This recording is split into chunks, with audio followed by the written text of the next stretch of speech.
7 নম্বরে নবীজি বলছেন ওয়াইন আসাবান নাসি আনতা ফিহি ফাসবুত, মাজরে আমার উম্মতকে বলে দিও আল্লাহর তরফ থেকে কখনো কখনো মহামারী আসবে, দল দল দল দল দল দল লোক মরতে থাকবে, তখন যেন সফরকে বন্ধ করে দেয়। আনতা ফিহি ফাসবুত, নিজের নিজের গ্রামে অবস্থান করবে। তবে একটা কথা জেনে নিও, সফর করলে মারা যাবে এটা নয়, আর নিজের গ্রামে থাকলে বেঁচে যাবে এটাও নয়।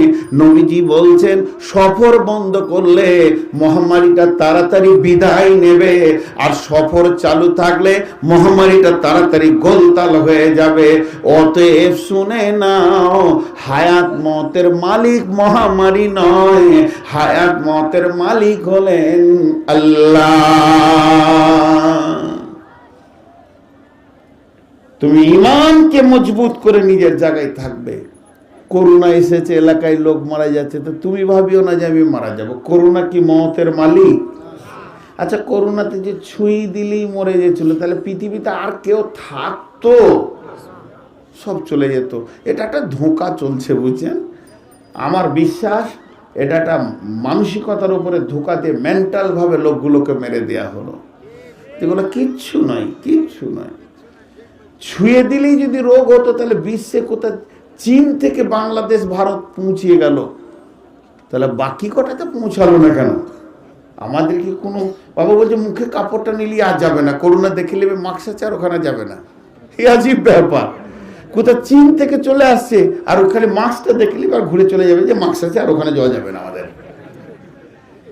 এসব আজীব ব্যাপার। মাস্ক মুখে নিল আর মানুষ মনে হয় না, অন্য কোনো প্রাণী মনে হয়। আমাকে খুব খারাপ লাগে ভাই, তা যা মনে করেন। তো আল্লাহ নবী বলছেন ওয়াইন আসাবান নাসি মাউতুন আনতা ফিহি ফাসবুত, মাজরে যখন তোমাদের এলাকায় কোনো মহামারী আসবে, ওইটা দেখে তোমরা পালিয়ে যেও না। মহামারী তোমাকে মারতে পারবে না, আর সফরটা বন্ধ করে দিও এবং ঈমানকে মজবুত করে থাকবে। তোমার মতের মালিক আল্লাহ। 8 নম্বরে নবীজি বলছেন ও আনফিক আলা আয়ালিকা মিনাত তাওলিক, ও আনফিক আলা আয়ালিকা মিনাত তাওলিক, ও আনফিক আলা আয়ালিকা মিনাত তাওলিক, মাজরে তুমি যেমন ইনকাম করবে, তোমার প্রতিদিনের ইনকাম যেমন, তোমার মাসের ইনকাম যেমন, তোমার বছরের ইনকাম যেমন, যেমন যেমন ইনকাম করবে, তোমার অধীনস্থে যারা আছে, ছোট ভাই, মা বাপ, স্ত্রী, ছেলে মেয়ে, এদের পেছনে ওই রকম খরচা করবে। হাজি, আপনারা একবার বলেন, আপনাদের বিরল থানা না? বোচাগঞ্জ। আচ্ছা, বোচাগঞ্জ থানার লোক, আপনারা বলেন আপনাদের এলাকায় হাড়কিপ্টে মাল আছে? আমার শ্বশুর হাড়কিপ্টে নাকি ওই গ্রুপেই? ইন্নালিল্লাহ। হাড়কিপ্টে মাল আছে কি নাই? কথা বলে না। গোটা সিজন চলে গেল, একটা লেবু কিনে নিও। গোটা সিজন যেছে, আপেল আঙ্গুর কিনছে না, ইলিশ মাছ তো দূরের কথা, সুবহানাল্লাহ, ছোট ছোট মাছও কিনছে না। মেহমান এলে বলছে বাবা বড় মাছটা আনিস। এ দেখেন এইদিকে একটা ইশারা আছে আবার, বুঝেছেন কি না? ছেলেকে বলছে বাবা বড় মাছটা আনিস। যারা বখিল হয় এদের কপাল কত পোড়া জানেন? সাগর ছেঁচা মানিকে লেগেছে, গরিবের মতো দুনিয়া করে, বড় লোকের মতো কিয়ামতের মাঠে হিসাব দিবে। এখানে খেলো না, ওখানে বাঁশ লিবে। কি আজীব! হাড়কিপ্টেদেরকে দেখলে আমার মাথার চুল শুদ্ধ উড়ে যায়। কেন খেয়েছে না এরা রে? কি হলো এদের? আহা, ওর বউ কত কষ্ট বলেন তো, ওকে কত কষ্ট করে মানুষ করেছে মা বাপ, ভালো ভালো খাইয়ে, আর এমন মালের পাল্লাই পড়েছে। হাই স্কুলের শিক্ষক অটো চাপছে না, টাকা লাগবে বলে হেঁটে শ্বশুর ঘর যেছে, 3 কিলোমিটার হাঁটছে বউ নিয়ে, বলছে হাঁটলে শরীরটা ঠিক থাকবে। তো তুই ঘর থেকেই দৌড়ে দৌড়ে এলি না কেন রে বাবা? তো হারকিপ্টেরা জানে না উদারতার কি আনন্দ। তো হারকিপ্টে মাল বহু জায়গায় আছে। তো আল্লাহর নবী বলছেন ওয়া আনফিক আলা আয়ালিকা মিনাত তাওলিক, হে মুআজ আমার উম্মতদেরকে বলে দিও সে যেমন ইনকাম করবে ওই রকম স্ত্রী পুত্রদের পেছনে খরচা করবে। চুরি করা যায়?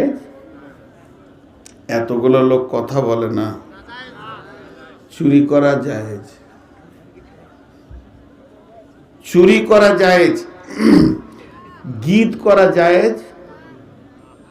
আরে বাড়িতে বিয়ে ঘরে গীত করা আগে ছিল, এখন সিডি টিভি চালাইছে, আরো নোংরামি এসে গেছে, বড় বড় বক্স বাজাচ্ছে, নাউজুবিল্লাহ কাবিরা গোনা। কিন্তু গীত করা যায়? জি যায়। গীতের 3টে শর্ত আছে।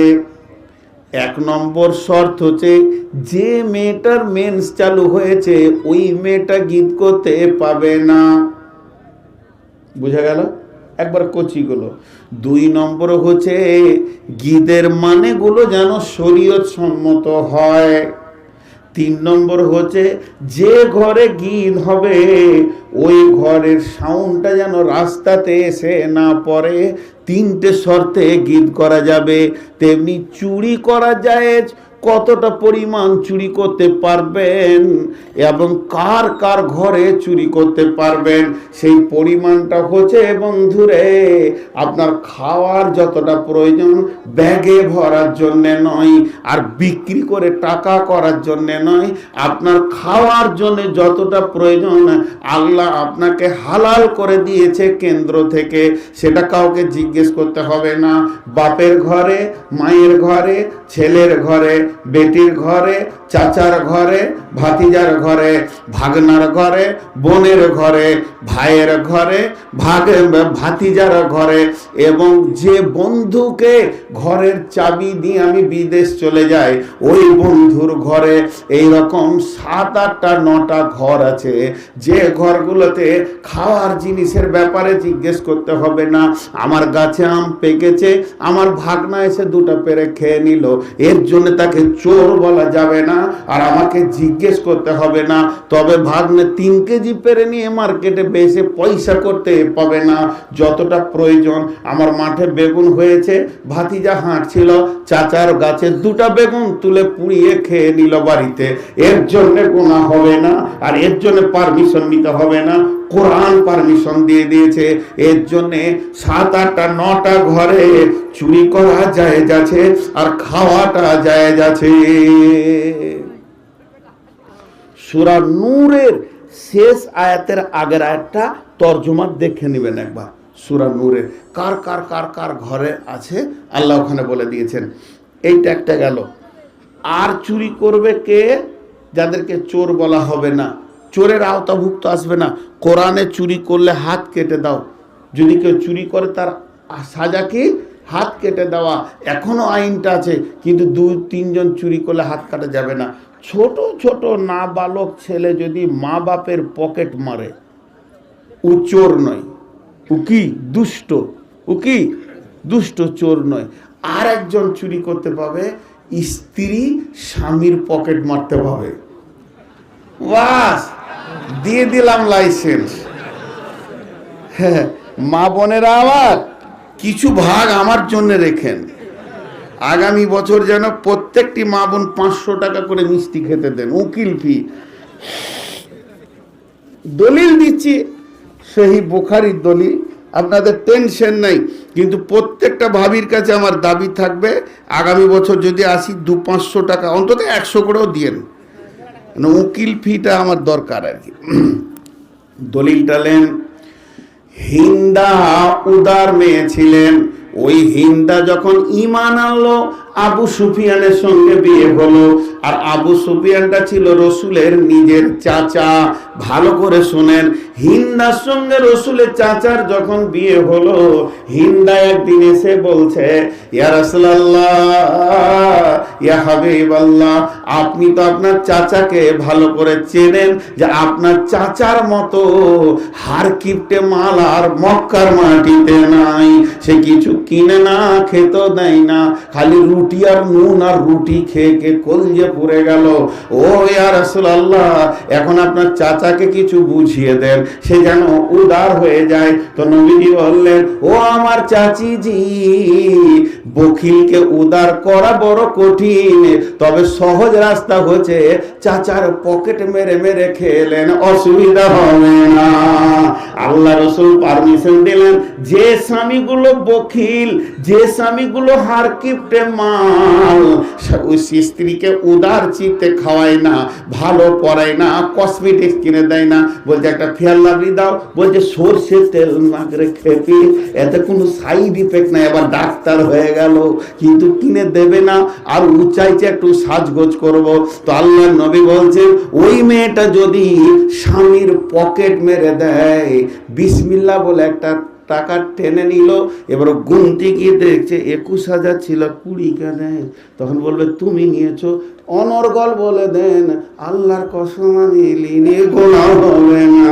যেহেতু স্বামীকে মিথ্যা কথা বলা রসুল জায়েজ করে দিয়েছেন খুশি করার জন্য, তবে ওই টাকার পরিমাণটা যেন আপনার সন্তান আপনার খাওয়ার ভিতরে থাকবে। ওই টাকাটা যদি ক্রস করে মা বাপের বাড়ি, ভাইয়ের বাড়ি চলে যায়, কাবিরা গুনাহ হবে।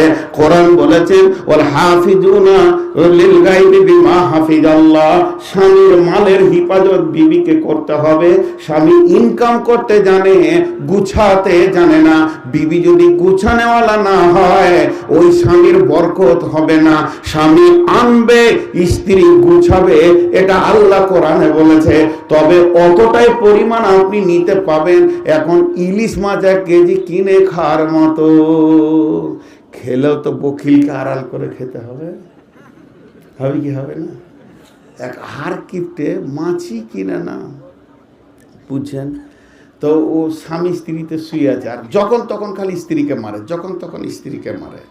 3 ভাই, বড় ভাই, আর এই ছোট মালটাই হার কিপটে। এটা গল্প শোনাচ্ছি আর কি। তোর বিবি রাতে বলছে, হ্যাঁ গো, কালকে কোনটা জমি হাল চাষ দিবে না? বলতে বলছে, এই 3 কাঠাটা এই বাড়ির পাশে, ওটা একটু ধুনিয়া টুনিয়া লাগাবো, তো একটু হাল চাষ দিব। ও কোথা থেকে একটা শোলের মাছ 1 কেজি কিনে রেখেছিল, বুঝলেন? কিনে রেখে ওকে ভালো করে হাঁড়িতে রেখেছে। সেই ফজরের আগে উঠেছে মহিলা, মাঠে গিয়ে শুকনো জমিতে মাটিকে কেটে শোলের মাছটাকে ভরে দিয়ে মাটি চাপা দিয়ে দিয়েছে। ও হাল চাষ করতে করতে পেয়ে গেছে। পেয়েছে তো বখিলের খুশি কত হবে রে? হ্যাঁ, কপাল কি আল্লাহ আমার দিকে আরস দিয়ে তাকাইছে নাকি রে? বিনা পুকুরে বিনা টাকাতে 1.5 কেজি ওনের শোল মাছ রে। ও হাল নাগল ছেড়ে দে, বাড়িতে দৌড়ছে আর হিপসাইতে হিপসাইতে বলছে, আরে রাঁধ আজকে 27 বছর খায়নি তো, ও বখিল মাল তো। আর বখিলটা দেখবেন পরের খেতে পেলে তখন ভোজে ডেড়া খায়, মানে ও যেটা খায় নাই ওটা ডবল টেনে নেয়, এটা ওদের অভ্যাস। এবার ও ভালো করে ওর সামনে মাছটাকে রান্না করে ছেলে পিলে নিয়ে খেয়ে, ওর লেগে 1 পিসও রাখেনি, হাঁড়ি ধুয়ে রেখে দিয়েছে, চুপ করে বসে আছে। ভাত দিয়েছে, আলু ভর্তা আর ডাল, খেয়েছে আর তাকাইছে। সেটা বেরা আসে না। যখন বলছে সেই শোলের মাছটাকে, কিসের শোলের মাছ? বলে জমি থেকে আমি হাল চাষ করতে যে পেয়ে গেলাম। কি ভেবেছিস তুই? রেগে উঠে একটা থাপ্পড় মেরে দিয়েছে। ও তখন মেয়েটা জোরে কাঁদতে লেগেছে। তোর বড় ভাই এসে বলছে, কি হলো রে, এই তোর আবার ঝগড়া করছিস নাকি রে? বলছে, ভাই দেখো তো, বলছে 3 কাঠাতে হাল চাষ করতে যে শোল পেয়েছি। বিশ্বাস করবে, ও শুকনো জমিতে লাঠি ছিল আর মাথা থেকে পা পর্যন্ত দিলে সাবার। পরের বেটি পেয়ে যখন তখন মারবি, তো শুকনো জমিতে হাল চাষ করতে যে শোল পেয়েছিস? পাড়ার লোকও মারছে লাত ওকে। এমন লাত দিলে শালা বখিল সাইজ হয়ে গেল, 1 সাইজ হয়ে গেল। জি, তো মা বোনদেরকে বুদ্ধি দিচ্ছি কত সুন্দর সুন্দর। তো এখন যদি আমাকে 100-200 টাকা না দেয় তো কি করব? হতভাগা, জানতে হবে আমার নসিব খারাপ। তো কিভাবে চুরি করবেন ওটাও শিখিয়ে দিই। ঘটনা হচ্ছে, আপনার ছোট ভাইকে দিয়ে ফোন করবেন যে তোর দোলা ভাইকে 2 দিন ডাকতো বেড়াতে, আর ওরা দাওয়াত পেলে মারবে দৌড়। চলে গেল বেড়াতে, আপনি এখানে মাছ খান, মাংস খান, চুরির টাকাতে আপেল আঙ্গুর খেয়ে যা হাড় হাড্ডি কাঁটা আছে সাড়ে পুঁতি দিয়ে মুখ মুছে আলু আর ডাললে বসে থাকেন। ও যেদিন আসবে খুশি হয়ে গেল, ওর মন খুশি, আপনারও সিজন খাবার হয়ে গেল। বকিলদেরকে এইভাবে চালাতে হবে। এর জন্য মুআয বিন জাবাল বলছেন, বিশ্ব নবী বলেছেন ওয়ানফিক আলা আয়ালিকা মিনাত তাওলিক, তোমার যেমন ইনকাম হবে তেমনি তুমি খরচা করবে, খবরদার বখালতি করিও না। হে আমার মা বোন শুনলেন, ওই মালটা যেন ক্রস না হয়ে যায়, যতটা খাওয়ার প্রয়োজন, কসমেটিক্সের প্রয়োজন, অতটা চুরি করা জায়েজ আছে, যেহেতু আল্লাহর নবী জায়েজ করে দিয়েছেন, এখানে আর কোনো গুনাহ হবে না। আর 9 নম্বরে নবীজি বলছেন ওয়ালা তারফা আনহুম আসাকাল আদাবা, মা বোনেরা রাগ করিয়েন না, এটা কত দামি কথা বলছেন, খবরদার আদবের লাঠিটা হাতছাড়া করে দিও না। আর স্ত্রী পুত্রকে মারার জন্যে, সন্তানকে, মেয়েকে, বিবিকে শাসন করার জন্যে বাড়িতে একটা লাঠি রেডি করে রাখো। একজন মুফাসসির বলেছেন, যে ঘরে শাসন করার জন্যে লাঠি থাকে ওই ঘরে আল্লাহর রহমত বর্ষণ হবে।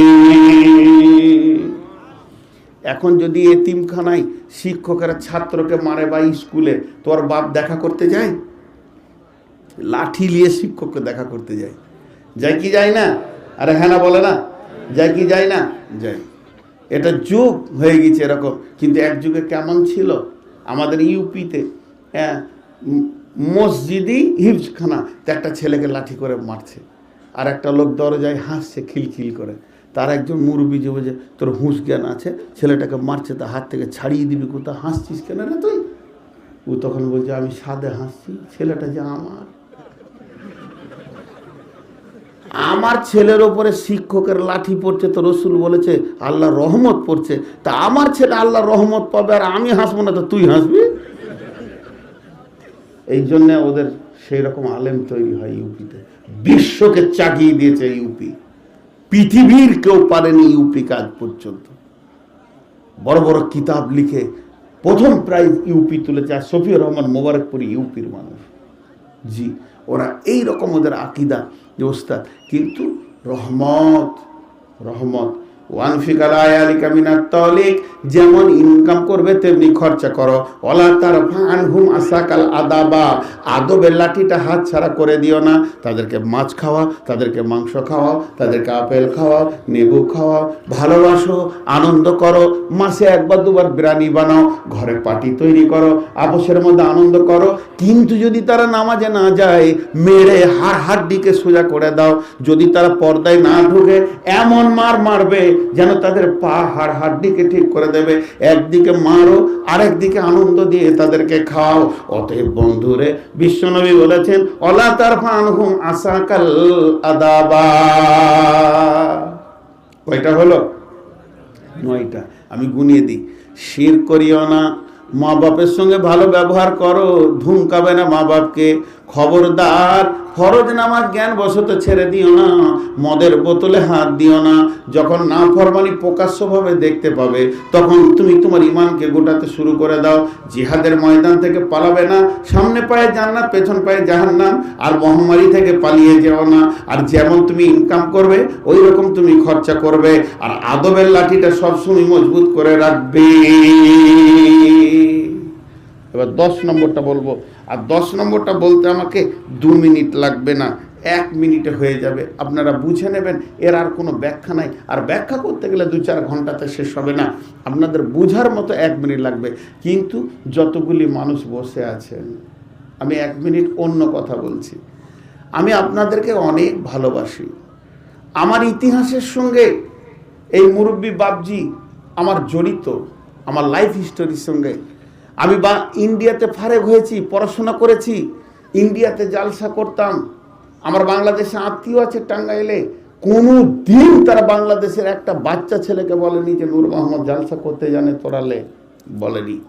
আমাকে প্রথম এনেছেন এই বাংলাদেশের মাটিতে মুফাসসির হিসাবে, বক্তা হিসাবে যিনি প্রথম এনেছেন, তিনি হচ্ছেন মাস্টার মুখলেসুর রহমান সাহেব। আমার এমন কোনো রাতে আমি উঠি না যেখানে আমি দোয়া করি আর উনি আমার দোয়া থেকে বাদ যায়, কয়েকটা লোক উনি আছেন, আসামের কিছু আছে, কিছু ঢাকার লোক আছে যারা আমার দোয়া থেকে বাদ যায় না, এতটা ভালোবাসি। অত্র এলাকায় 6-7 বছর থেকেছি, তারপর আল্লাহ ওনাকে নিয়ে নিলেন, চলে গেলাম ঢাকার দিকে। আস্তে আস্তে ওখানে স্থান পেয়েছি আপনাদের দোয়ার বরকতে।